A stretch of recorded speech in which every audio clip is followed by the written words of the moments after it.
together to do some thank yous this morning. And as Kevin mentioned, we have been working over the last year, but really we've been working for about 4 years on this. And part of the reason why we were able to even contemplate thinking about having Emory be a principal host of the conference and having it in Atlanta is because there's a woman in the room who really deserves thanking for this. Because Dr. Lisa Tedesco, the dean, the vice provost for academic affairs and dean of the graduate school, the Laney Graduate School at Emory, was very, very supportive of the whole idea of Imagining America. She came to Emory having known about this because she had friends in Michigan, among them Julie, so she was really part of the beginning of this. And the way that support manifested itself, in part, was through her support for graduate fellowships. And I want to take just a little minute to describe to you what happened over the last 3 years. The first Imagining America Center for Community Partnerships graduate fellow was Megan Tierney. That was 3 years ago. I don't know if Megan's in the room. Oh, yay!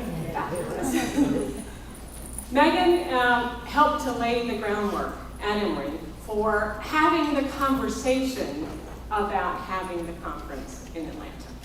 And if we hadn't had that work that Megan helped to do and was really a leader in, we wouldn't be here today. Last year, Sean Mukhtar, and I don't know if Sean's in the room. Okay, yeah. Was the IA CFCP graduate fellow. And she helped to, with Kevin and me, think about what it actually would look like to have the conference here.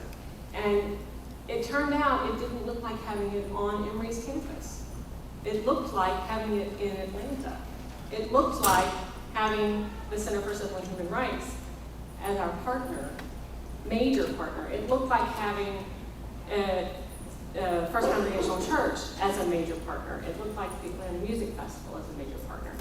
And that vision was very much helped by Sean and operationalized, I would say. This year, we've been so blessed, so fortunate to have a third graduate fellow who is just as visionary, just as committed, just as amazing, Sarita Alami. And Sarita's actually not here this morning because she's over at Emory preparing one of the site visits.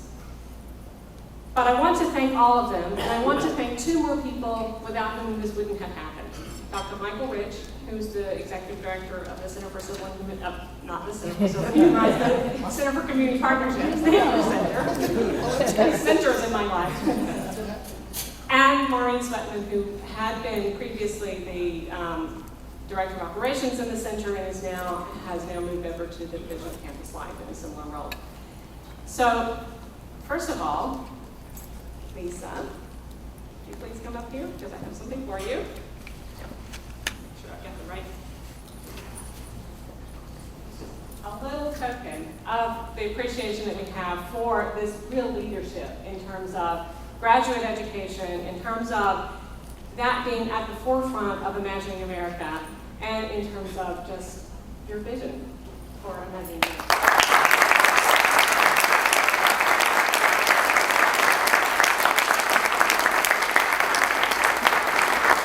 Michael and Maureen, come up.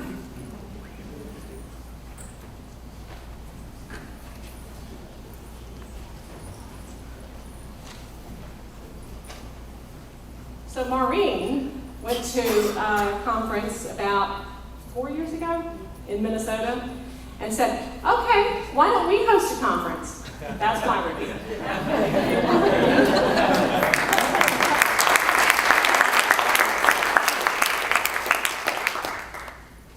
And Michael said, sure, why not?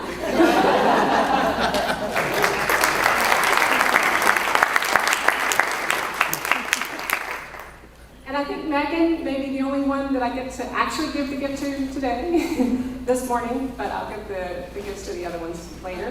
Megan, please come up.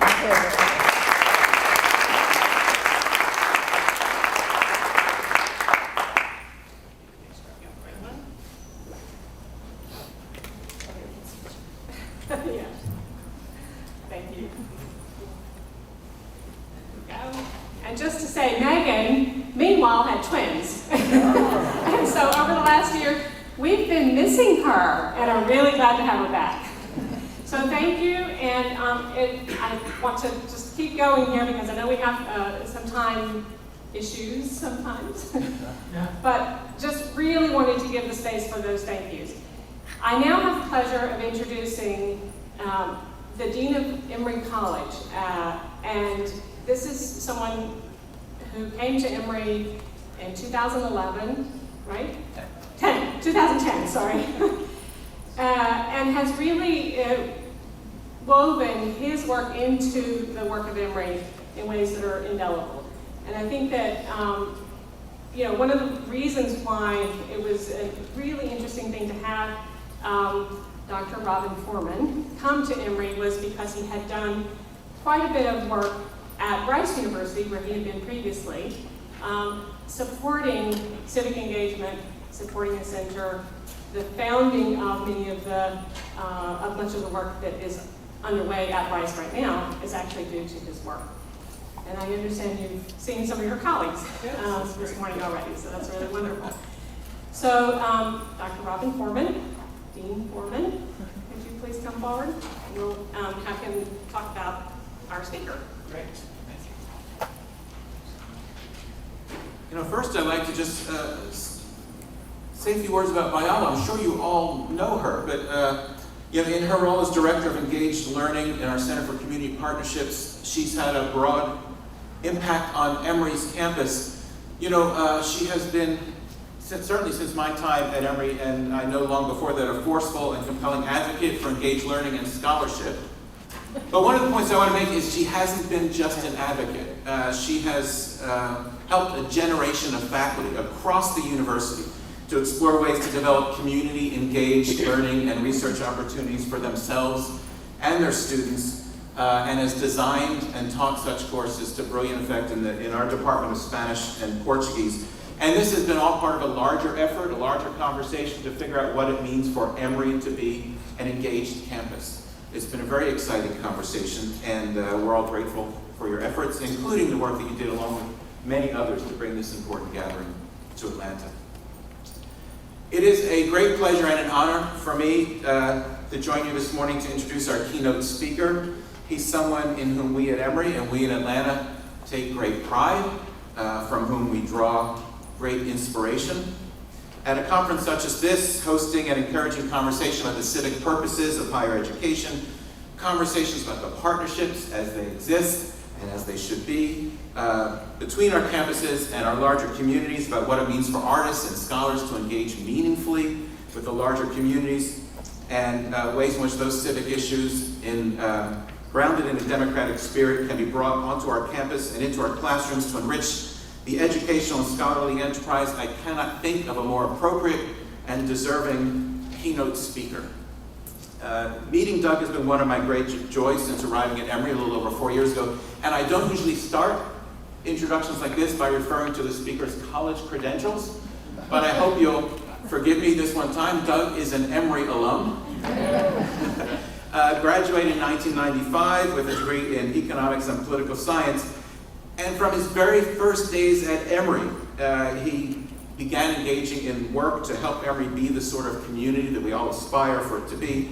He served on the student government each of his 4 years at Emory, and in 1995 he was selected as the senior class orator. And in his address during the commencement ceremony, he challenged the Emory College class of 1995, quote, to honestly assess our society and use your education to rectify its injustices. So I am, even Doug's impressed with his old eloquence. Sounds really good. And I'm enormously grateful that he's remained engaged at Emory. In fact, he's currently serving as president of the Emory University Alumni Association. And Doug believes passionately in the role that the university can play. In fact, I heard him speak just a few nights ago about the moral imperative of the role that the university must play in addressing those societal injustices he referred to as a college senior, beginning but certainly not ending with issues of equality of access and opportunity. Doug works tirelessly to help and sometimes push Emory to commit itself more fully to that mission. He often serves as the conscience of Emory, inspiring us to be our best selves, and gently, but forcefully, when appropriate, reminding us when we fall short. After Emory, Doug went on to receive a Master of Public Policy from the Kennedy School of Government at Harvard, with an emphasis on domestic politics, and a Master of Theological Studies from the Harvard Divinity School with emphasis on religion in public affairs and in politics. In 2001, Doug joined the Atlanta office of the Boston Consulting Group, where he led projects to help clients with such issues as marketing, finance, sales, and all aspects of strategy and management. Which sounds like a bit of a detour, maybe a surprising twist, but it seems to me that this is one of the things that makes Doug such a powerful force. His deep commitment to and engagement with issues of social justice, paired with a keen sense of how organizations work, how to implement a vision, and how to get things done. And all that came to the fore when Doug assumed his current position as the Chief Executive Officer of the National Center for Civil and Human Rights. He's the founding CEO and has been with the center since 2005, almost from its very first days.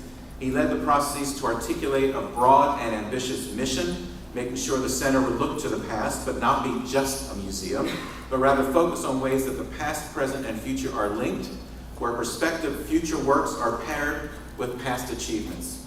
And then he brilliantly led the work to implement that vision.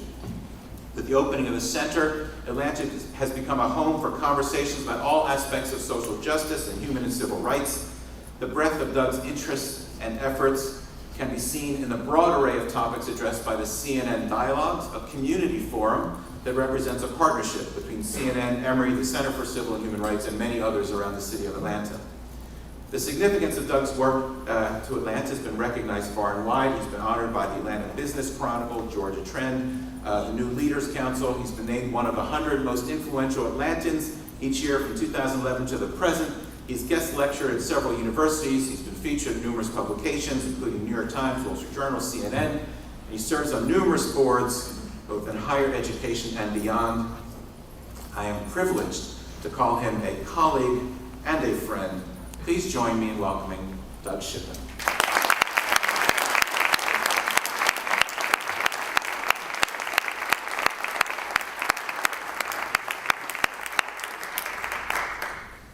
Well, good morning. Good morning. Come on, church. I grew up a Pentecostal preacher's kid. I expect a little talk back. Good morning. That's much better. Robin, thank you for that incredibly generous and intimidating introduction. I'm not sure who that person is. I will try to be that person this morning. I have two thank yous to start with. The Center for Civil and Human Rights would not be what it is today without two folks who are intimately involved in Imagining America, one of whom I understand is in the room and one of whom may not be. George Sanchez. Where's George? Where is he? I saw him outside. George and Barbara Ransby were both part of the initial content council that outlined the stories that we should tell and the way that we should tell them all the way back in 2007. And it is such an honor to have this conference here, in part because it's a completion of a circle. I would also say that at the outset of my remarks, it's a little intimidating to be in a room with this much brain power and this many degrees. I don't consider myself an academic at all. I consider myself a practitioner. So please couch my remarks as one who works in the field of Imagining America and placemaking. And in that vein, I want to lay a few things on the table and then open up for a bit of Q&A. One section of my remarks will be about stories from the past, primarily the Civil Rights Movement, that I think illustrate lessons that we can take in how we use story to bring action about.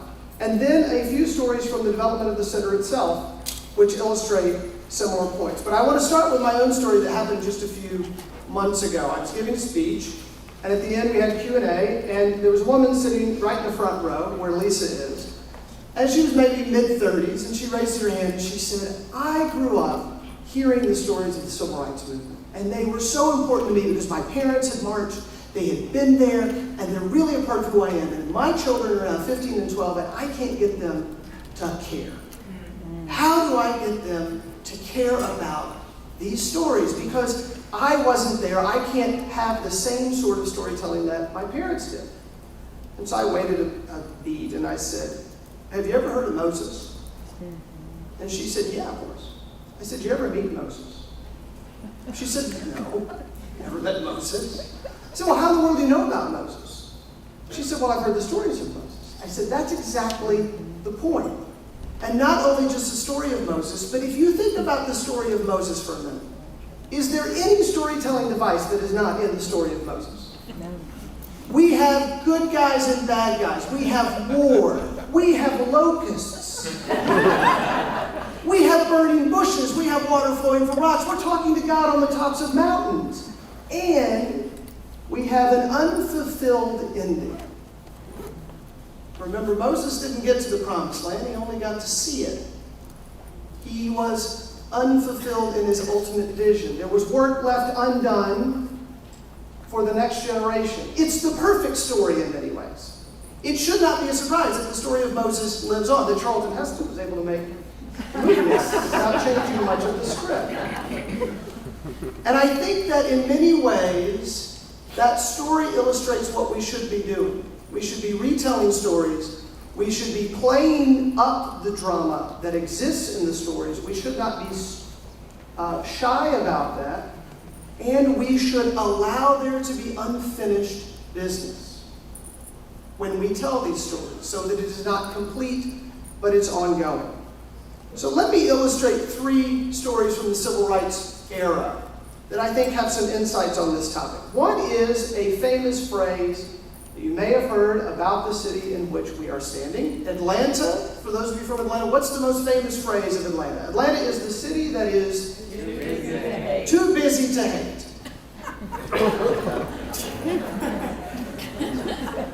I hear a skeptical rumble in the room.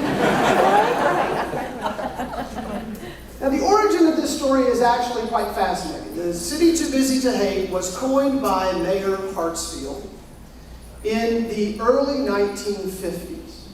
Now, if you don't know the story well, it is told that it was a marketing ploy to try to get Atlanta to be seen as more progressive than it was, that Mayor Hartfield put forward. There's actually something much more interesting about the story. In 1946, a guy named Primus King, an African-American preacher from South Georgia, sued for African-Americans to be able to vote in the Democratic primary in Georgia. And why was it important to vote in the Democratic primary in Georgia?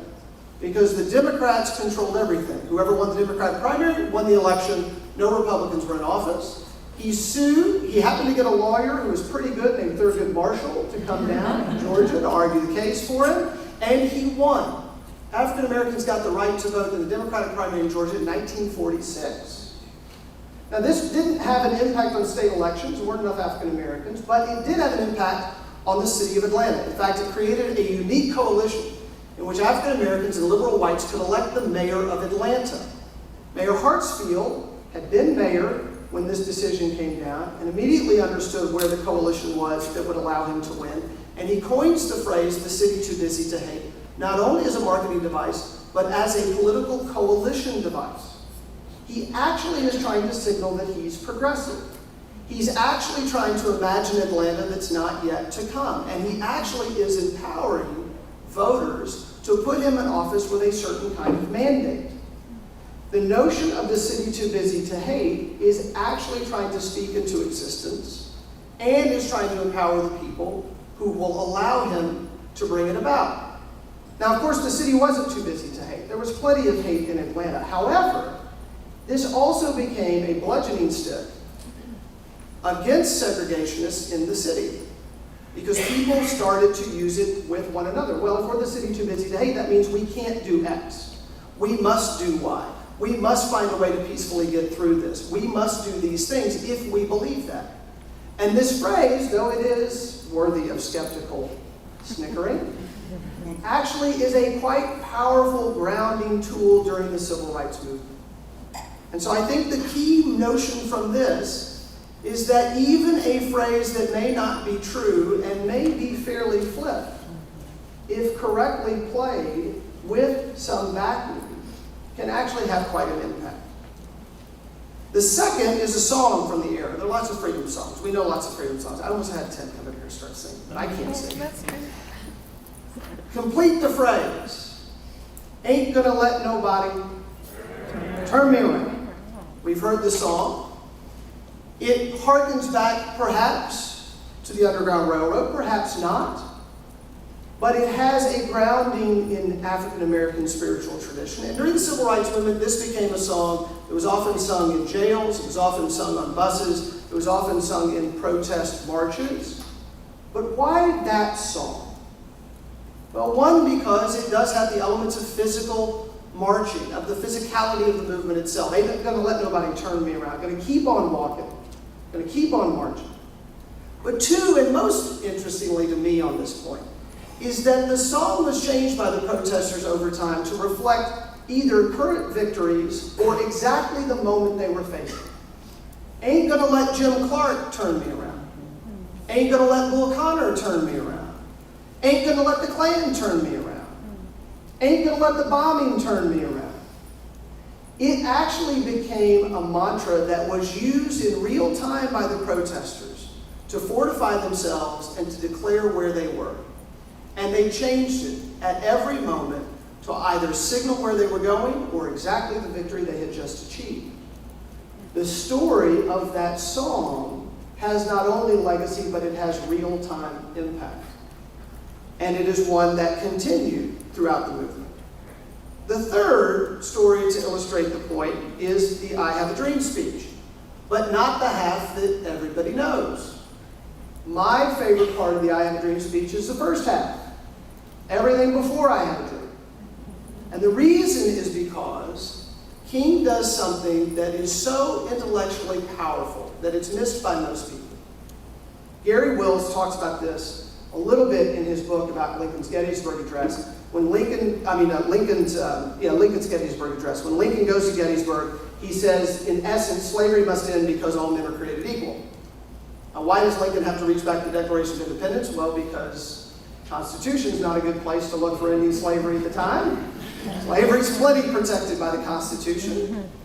Lincoln has to reach back to the most fundamental argument he can make, that the founding of the country has this aspiration that we of course know is not true and is exclusionary, but he reaches back to the foundational argument and says, if you believe that, then slavery must end. Where does King make the I Have a Dream speech from? The steps of the Lincoln Memorial. What does he start with? All men are created equal, and all we are asking is that our rights are honored, and when we came to cash our check as citizens, it came back marked insufficient funds. King does two things in this story. One, he makes the most fundamental argument he can make. He's not making a civil rights argument. He's not making a constitutional argument. He's making a fundamental American argument. If you believe in America, then we have to get rights. White people watching that could nod their head up and down in 1963. He also uses a very common touch in the story. We got a check, we're citizens, we went to the bank, it came back marked insufficient funds. You don't have to be a scholar to get it. King is a scholar. When you go to the Center for Civil and Human Rights today and you see his writings and you see his bookshelf, he is a scholar. First and foremost, he was a scholar. He could have sat in this room. But he uses a common touch in his storytelling to say this is what we're after and this is why we deserve it. It is worth noting that sometimes the most powerful stories are simply the images that are brought to bear. Now, three quick stories from the development of the center. Some of you may or may not be surprised that someone who looks like me is the CEO of the Center for Civil and Human Rights. Round to the nearest 1,000, how many times do you think I've been asked? How's a white guy be CEO of the Center for Civil and Human Rights? When I first came to the job, I was 33 years old. And as Shirley Franklin, the mayor of Atlanta, likes to remind me, nobody knew who I was. And I had 125 individual or small group meetings with people when I first got the job to explore the idea of the Center for Civil and Human Rights. And in those conversations, I quickly realized that my personal narrative was going to make or break whether or not I could have relationships with people. Why you? Was what was on everybody's mind. It's a fair question. And I quickly understood that there were a few things that made that match work. One, I mentioned earlier. I would sit down with a civil rights leader, someone who had been in the movement, someone who was a self-professed member of the street committee, and they would say, who are your people? And I would say, well, my father was a preacher. Oh, you're a preacher's kid. That changed everything. I'm not a businessman anymore. I'm not somebody who went to Harvard. I'm a preacher's kid. So were they, or they were a preacher. It changed the entire dynamic of the meeting. The second thing that would happen is I would get the civil rights quiz. They would begin to poke me about dates and names and places. I actually had to prove that I knew the history. Then several of them, once they figured out that I knew a fair bit, would ask me to help them remember things they'd forgotten, but that's a side story. It became important who I was, that I knew the history, and then the fundamental question, what are you going to do? Okay. And I would always ask them, what is your greatest fear? And they said that we will be forgotten, that our grandchildren won't care. And I would say, I am your grandchild. I am the bridge between you and your grandchildren. I was born in 1973. This is not my story. I am the swing guy. I translate it. And that notion of me being a bridge worked. And it allowed us to build trust. They would tell me their stories, and then I would be the one to carry them into fruition in a new institution. And it took me about 6 months to figure out how this would work efficiently in a conversation. But it was so crucial. The lesson is that as we do this work, who we are, who our people are, and what is it that you're going to do is vital. And we may not like the fact that we have to pass tests and that we have to have these conversations, but once we do, the intimacy that's created will allow us to do the work together. Second story. Mayor Shirley Franklin, who was the mayor at the time, is still the board chair, played a crucial role on two very important questions. One, there was some resistance to linking civil and human rights in one institution. There was a fear that we would whitewash the civil rights history. There was a fear that we would not cover human rights in depth. There was a fear that we would make it too Disney. There were all of these questions that were asked. And Shirley used one story that illustrated something so perfectly. I use it all the time still. She told the story of having asked mayors around the country for advice, and that the mayor of Denver at the time had told her that she would face a lot of crises, a lot of fires that she had to put out, a lot of things that would come up unexpectedly, but that she should carve out time to work on a few initiatives that would matter 50 years in the future. And that she should think about them as lasting 50 years or more, because that framework would allow her to make decisions in a certain way. And she would tell this story at almost every gathering early on in the development of the center, because it did a few things very quickly. One, it said, this is not about the icons, it's about the icons' grandchildren. Two, it said, it's not only about history, but it's its application to the future. Three, it said, the way we tell the story has to take into account technology. It can't just be traditional. It was basically setting the stage for everything we would do without having to say it, because she simply said, we're building it for 50 years from now, and that's my commitment that I'm making. The other great moment that came is that the land that the center lives on was owned by Coca-Cola, and it was offered to be donated, and there was a backlash. The community said, I'm not sure that we want it there. Shouldn't it be at the Morehouse-Spelman campus? Shouldn't it be on Auburn Avenue near the King Center? Shouldn't it be someplace else? And the story that became so vitally important was not connecting the center to downtown, but was connecting the center to Olympic Park. Because some of you may remember, Atlanta in 1996 was actually against Athens, Greece for the Olympics. Athens had a pretty good case. It was the 100th anniversary. It was not only Athens, it was the Centennial Olympic Games, all right, that had been in Athens in 1896.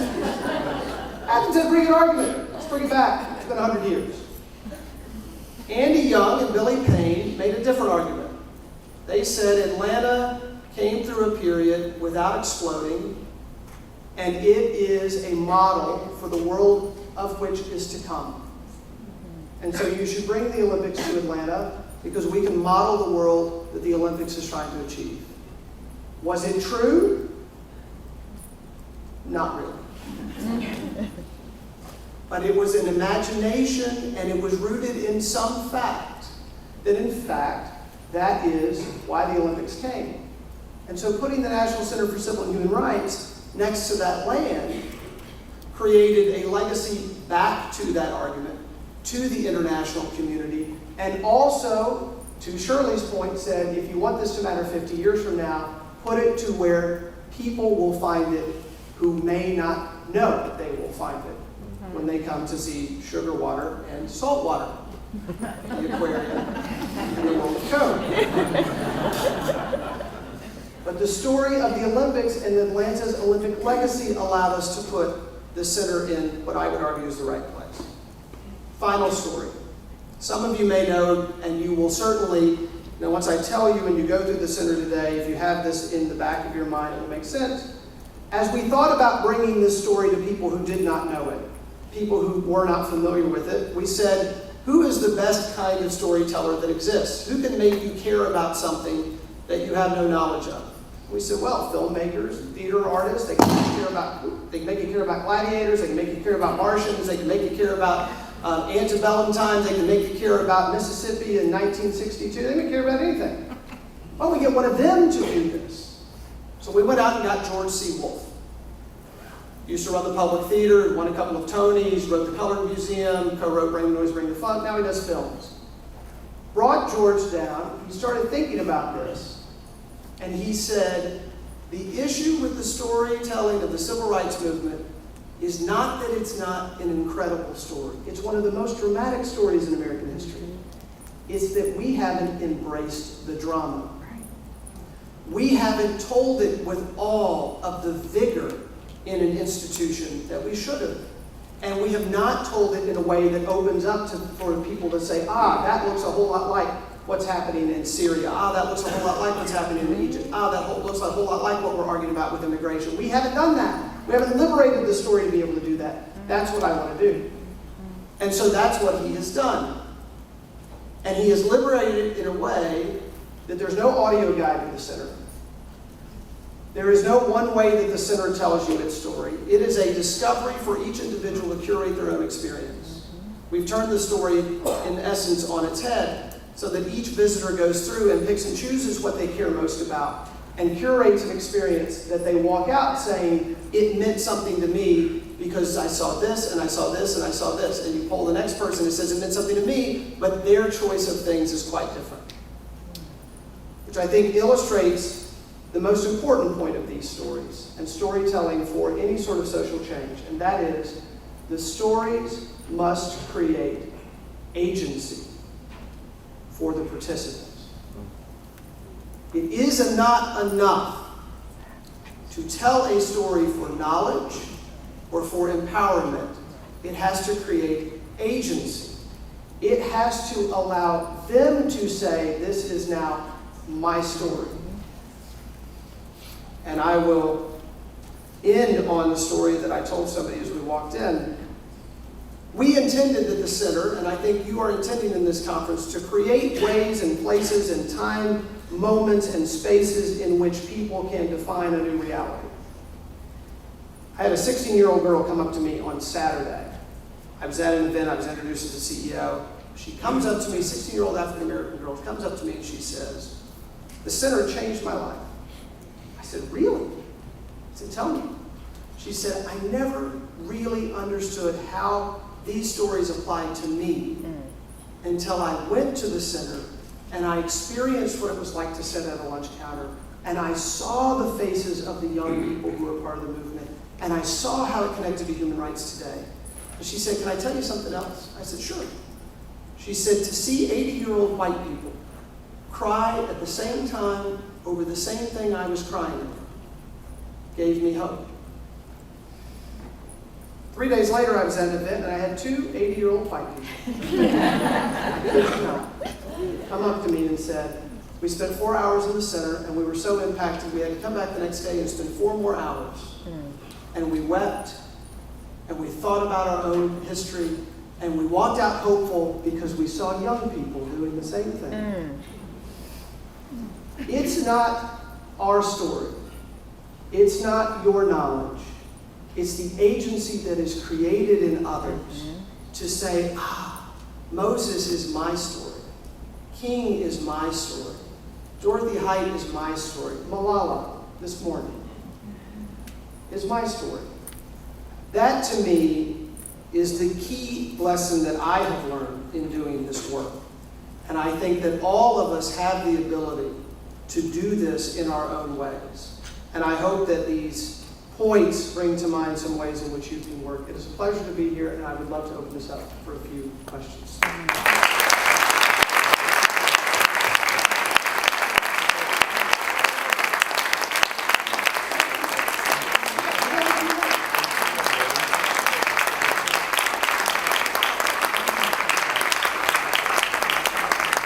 a Southerner who talks fast, so we have a few minutes.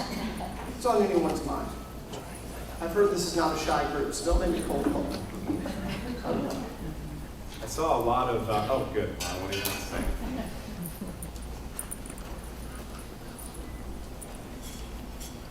say? Thank you very much. Toward the end there, you noted it's not enough to tell a story for knowledge or for empowerment, it has to create agency. Could you say a little more about the distinction that you have in mind between empowerment on the one hand and agency on the other? Sure. So let's take, again, I'll sort of illustrate with an exhibition you're going to see. One of the elements of the center is the story of the Freedom Riders, an incredible story. The way we wanted to present it is we wanted to create a way in which you got the Freedom Rider story in a very quick way, and then you could go more deeply into it. So as you approach what looks like a bus, it's not a real bus, you will see the mug shots of Freedom Riders, in essence, wallpapering the bus. As you approach it, you get the story of the Freedom Riders. There are a whole lot of them. They were black and white, they were men and women, they were young, and they changed this nation. And then you can hear their stories, you can see a film about them, you can go more deeply. Now, a young person could be empowered by that story simply because they say, oh, people who look like me did this, and so I feel more power because I'm 16 and I can now go do this. But if we then showcase the techniques that were used, if we then showcase the stories that they can then say, the stories of the civil rights movement, the stories of the Freedom Riders, the way they did something, I now have a better application for those stories. I now know them a way that allows me to transcend time and put them into today. To me, that is the agency piece. It is not just enough to feel like I've got the ability or the standing. It's then to say, I actually have this, the toolkit. That is my distinction between them. And there may be more articulate ways to do that. But that's how we think about it, or at least how I think about it.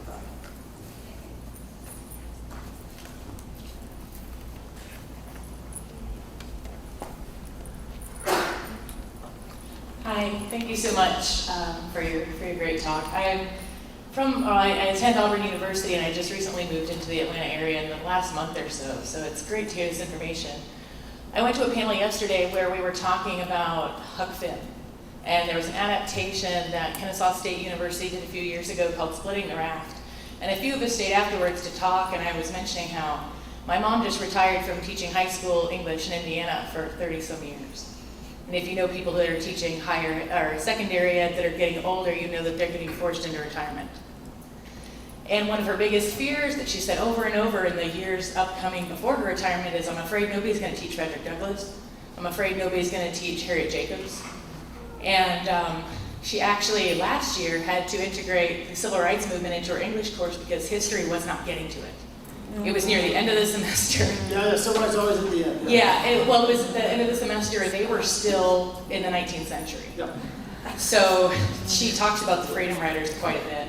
And my question is, being from Indiana, I'm becoming immersed in Southern culture now, and there's a lot more things to see that talk about slavery, the civil rights movement. What advice do you have for people that are teaching maybe in schools outside of a place like a hub like Atlanta, where the civil rights movement is just kind of everywhere you look if you're willing to look for it? So how do we get some of these northern students who really maybe aren't getting the material in high school, who aren't going to have somebody that acts as a bridge for them? How do we get them to know that these things are important and valuable information? Well, I think there are a couple of ways. One is, I think we have to consider, when we talk about social types of movements, that we need to work history backwards. Now that is very against the curriculum and very against the standards. But if you want to, we did a bunch of focus groups for the center, and one of the things that a 15-year-old boy once told me is, I was talking about our vision, and he said, "Look, man," he said, "I can search it faster than you can tell it to me." No, wait for it. Wait for it. What I can't get is authenticity. If you give me authenticity, that's why I will want to be a part of it. Working backwards gives a young person a foothold to uncover back into history how it is relevant. Much easier than once upon a time, there was a guy named Ben Franklin, and Ben Franklin was really important. In fact, there have been some studies that we can't go much further back in our own minds than our grandparents, and then it's all sort of ancient. Now, if you think about that, freshmen this year are not remembering 9/11. So what's ancient to them? Civil rights movement. It's getting pretty close. World War II certainly is. The revolution might as well be Rome. So I think we have to be doing two things. One, creating authentic experiences, ways in which they actually have a chance to be immersed in this, physically a part of it. And then two, I think we have to consider doing some things backwards. Starting with Malala, it's a great example. Malala wins the Nobel Peace Prize. Malala can very quickly get you to King because Malala can get you very quickly to Gandhi. Right? There's a direct thread that runs right through there. Well, now you can throw in Mandela. Now you can talk about the Arab Spring. We're all over the place in social justice in 2 minutes.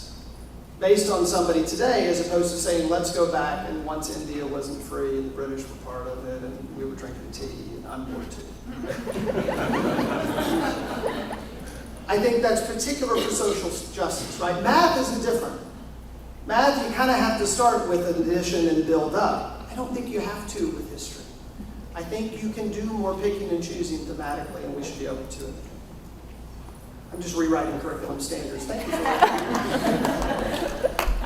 You gave two examples of marketing as imagination, the city slogan, and then when you were talking about the Olympics. And it was reminding me of my university, which is predominantly white, but demographically changing. And if you look at our website, they've been trying to capture the photos with more people of color in it. Yep. And so there's a lot of critique on campus about this is fake, you're not really making this happen. But others, at other times it's like, well, this is who we aspire to be, and if we don't put those pictures out there, how can we become what we want to be? But I feel caught in that, so I'm wondering, do you have any thoughts about that gap between how we imagine our best selves and where we're at, and what do we do with that gap space? That's a great question. I think that the difference between marketing and sort of an authentic aspiration is twofold. One, is it based in some sort of truth? Is there actually something there, or is it simply spin, right? When clean skies really means more pollution, that's just marketing, right? That's just a political phrase. But if you actually have some data, even if it is nascent, that is moving in the direction. The other is there actually work being done on it? Can you actually point to efforts? It's not only intent, but it is action, it is rolling up of the sleeve. There is actually something that is in fact happening. I think if both of those things are in place, then it's not only fair game to be aspirational in this sense, but it's also quite helpful, because then what ends up happening? What's the strongest force of any social movement? It's when a bunch of people who are not the leaders wake up in the morning and say, I'm going down there, I'm going to put my life on the line, and nobody's ever going to know my name. I call that self-selection. They are self-selecting to be in, as opposed to anything else that they could do. If your school is putting that forward, and there's some authenticity there, then you're going to get people who want to support that vision self-selecting to come and lead, to come and teach, to come and be a part. You're actually going to imagine a reality that you are going to have foot soldiers who are going to help bring it about, if it's in some sort of truth. I think we have to. I think we have to be ahead of it. If we're only reflecting where we are, we're not leading. We're not imagining. That's my thought. Maybe one more. just for a time. Hi. Or maybe two more, because there was somebody in the back. Two We more. got one over here too. Oh my goodness. All right, three more and then we're done. Okay. Hi, how are you? Hi. I was particularly struck by your story. There was a moment when you said someone asked, who are your people? Who are you people? And how it was about building the trust first in that sort of quiz that they gave you, but not being afraid of going through that as a process, being a deliberate process in building trust so that you can go from step to step. And so it was a sharing of stories, both from you, but then also for what the fear was. Can you talk a little bit more about the importance of that? Yeah, I mean, I think that, thank you for the question, that there are a couple of pieces of that.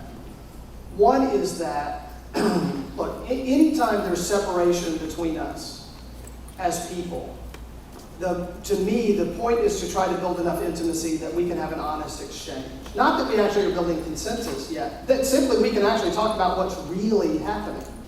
So there are a couple of pieces of that. Part of that test was not only about what I knew, but it was about, was I comfortable in my own skin in this environment? I can't change who I am. I'm straight, I'm white, I'm Southern, I'm a guy, I'm Christian, I look like a Republican, especially without a beard.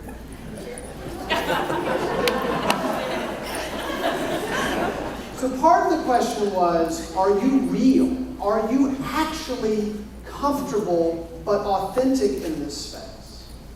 And once that was there, then the question was not only about the information, but it was also a couple of other things. One, a bit of deference. What is it that you want? You are my elder. You are somebody who built the country I now live in. I am grateful to you, so I'm going to honor you by asking, what is it that you want? What is it that you fear? And it also allowed us to have the real conversation. And I think that, at the end of the day, is what all that process was about. What are we really talking about? What do we really want? And the back end of that story is what people said was, I don't really care where the center is, as long as the places that are depressed, because of issues of race, benefit from this effort. We said, well, we can do that. There's a streetcar that's now about to open that's going to run down to the King Center that literally bookends with us, that's causing an enormous amount of economic development along the corridor where people were saying to build the center. In fact, we went out and got the data and showed everybody, look, the way to redevelop this neighborhood is not to put a center there, it's to do these other things. Okay, now we got the real issue. You don't really care where the center is, but you care that it has a benefit to some place that's depressed. So I think the process leads to intimacy, led to the real issue, something that we could jointly solve. That's what ended up happening.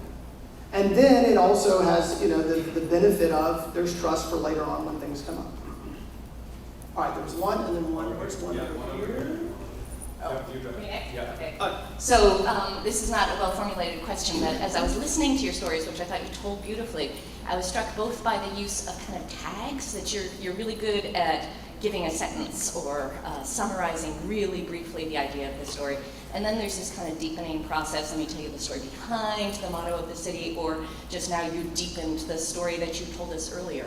The other piece was talking about toolkits, how do you get agency? So I'm wondering if you can talk about the relationship between agency, tags, and, and plot maybe, or process for moving forward. First of all, I want you all to remember something about what just happened in the last half an hour.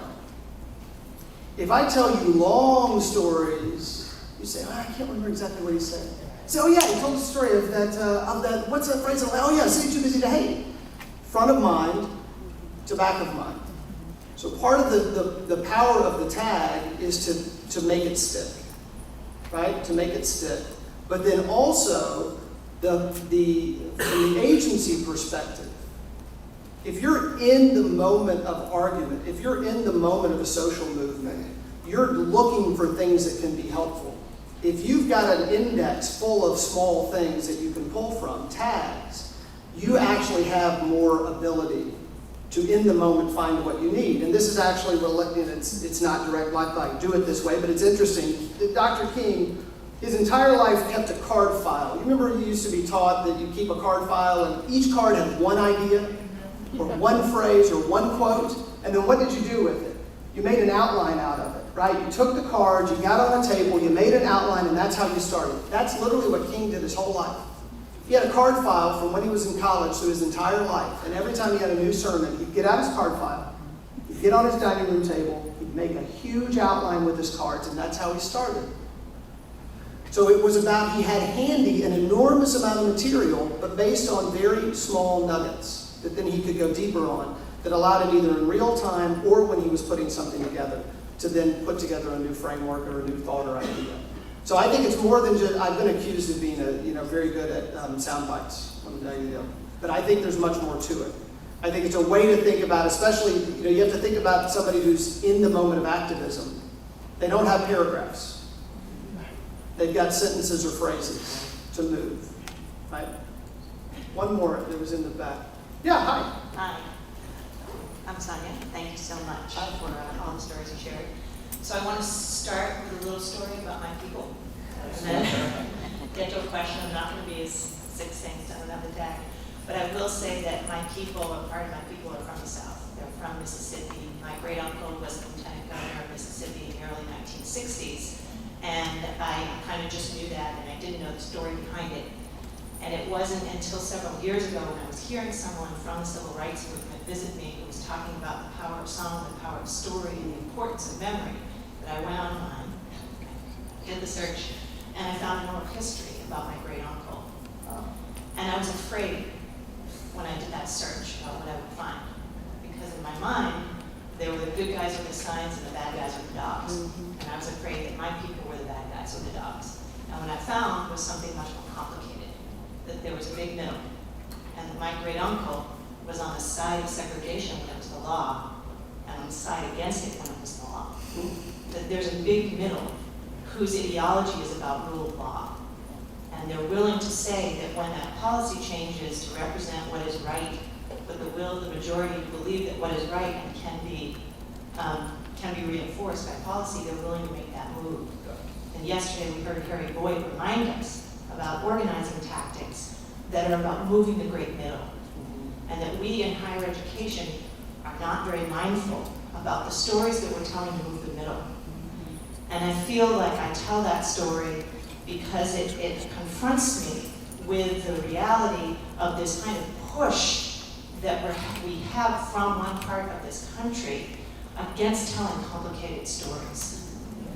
And you see it in Tucson, where there's legislation against a whole group of studies that are helping students who graduate from high school, Mexican American Studies. You see it in the reality that most textbooks are going to be published in Texas. And there's a conservative school board that's dictating what the parameters of the stories we tell about our history are. So my question is, how do we move the middle to tell more complicated stories about who we are in order to be aspirational about being better at who we can be, so we don't get the terrible dramatic stories we've been experiencing in our most recent history that reiterate some of the tropes of the civil right that we thought we had moved beyond.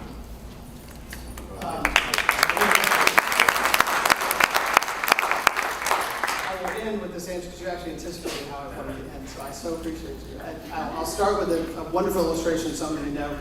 Bloody Sunday happened in Selma on a Sunday, 1965. John Lewis, Hosea Williams, others were beaten, bloody, horses trampled people. There were no satellites to broadcast that. It was on tape. So they had to fly the tape from Selma to Birmingham to New York City to get it on air. So the footage from Selma did not happen to be aired until that evening. It just so happened that CBS that night was broadcasting a huge made-for-TV movie starring Burt Lancaster. Everybody was watching. Does anybody know the story of what that movie was? The Trials of Nuremberg. The middle of the country politically moved that night because they got it. They connected the story of Selma to the Nazis. And about 6 weeks later, the 65 Voting Rights Act passed with a vast majority of Congress. It accidentally moved the middle.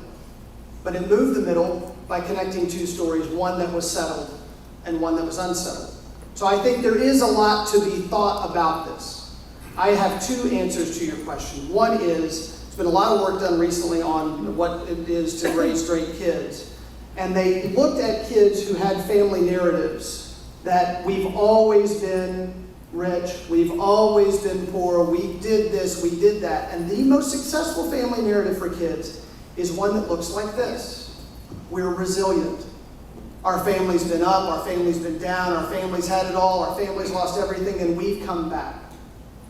We as a country need resilience more than we need simplistic history told to us. My argument to anyone, growing up in a town of 1,200 in Arkansas, I came from a different political reality than perhaps downtown Atlanta. Resilience is something I think we all can agree upon. In the world that is as complicated and as threatening as this is, resilience will go a long way. And resilience comes from complex storytelling. I think that's where we start to make this argument. The second is the story that I'll end on. C.T. Vivian is one of my favorite people from the Civil Rights Movement because I call him the Forrest Gump of the Civil Rights Movement. Because C.T. Vivian is at every major civil rights thing that happens. C.T. Vivian sits at the lunch counters in Nashville. C.T. Vivian is on the buses for the Freedom Rides. C.T. Vivian's at the March on Washington. C.T. Vivian's on the bridge in Selma. C.T. Vivian is everywhere. C.T. Vivian is still alive. He's 90 years old. He's still doing social justice work. But one of my favorite stories about C.T. is that he used to march up to Jim Clark in Selma every morning and ask for African Americans to be registered to vote. And Jim Clark would sometimes ignore him, and sometimes yell at him, sometimes throw him in jail. One day Jim Clark slugged him across the jaw. And every day, C.T. Vivian would pray for Jim Clark in front of Jim Clark. And he would not pray only for Jim Clark to change. He would pray for them to be reconciled to one another, for them to have a relationship. If you go back and you read, or if you have the ability to meet some of the civil rights icons, they will talk about that the fact that the movement was not only about liberation, it was about reconciliation. And they thought a lot about how at the end of this, they were going to create space for segregationists to come back into community. That they were going to find ways for those who had not helped to have an avenue to help at some point when they were ready. They weren't exclusionary. They were not only about themselves, they had a longer-term vision of where they wanted to go. I think one of the most important things, and I will end on this, that we do in this work, is not only imagine the change, but imagine the reconciliation to our enemies or to those who did not care enough to be with us once it is over. Whether it's through law and sort of law and order, whether it's through individual relationships, whether it's through community building exercises, it is not enough to change. We got to live with each other after we change. Thank you all very much.